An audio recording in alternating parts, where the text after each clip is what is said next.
for Joe Robinsmith and Trudy Halliday. Is Joe Robinsmith here? Isn't that interesting, eh? But Trudy is here? Yes, there she is. Okay, let me just find his number 8.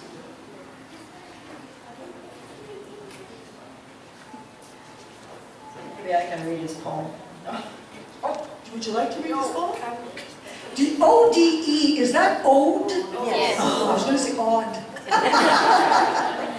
So let me read this as best as I can. It's from Joe Robinsmith, and he was going to be here tonight, so we're going to miss him.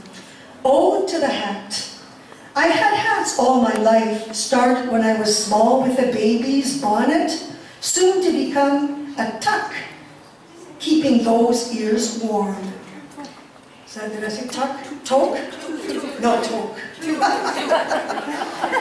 Sorry. Funny how things come out. Cowboy hats followed along with some boots. My first pair were blue mum.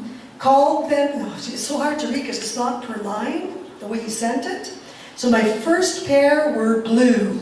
Mum called them snoot blue for her Elvis, though not suede.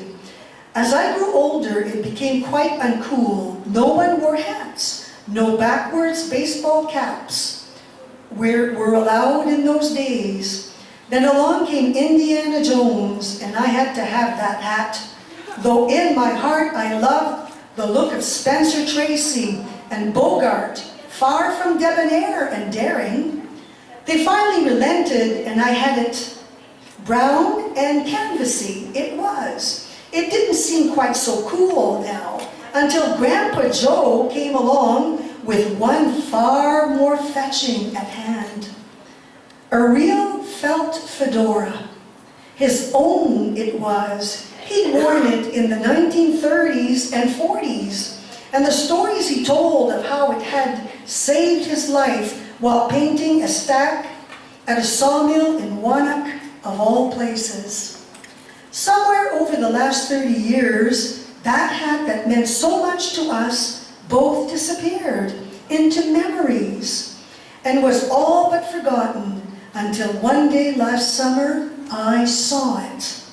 Oh no, not that same old hat, but one similar enough that my heart started pounding and pulse racing.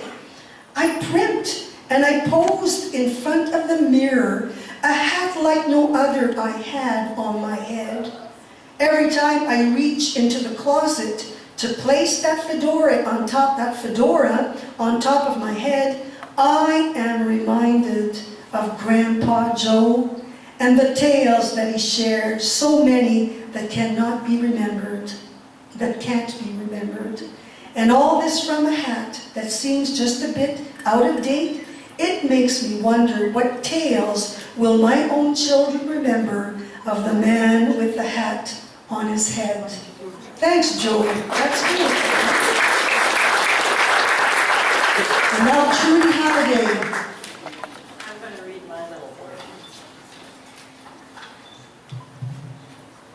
I call my painting Precious Memories, Past and Present.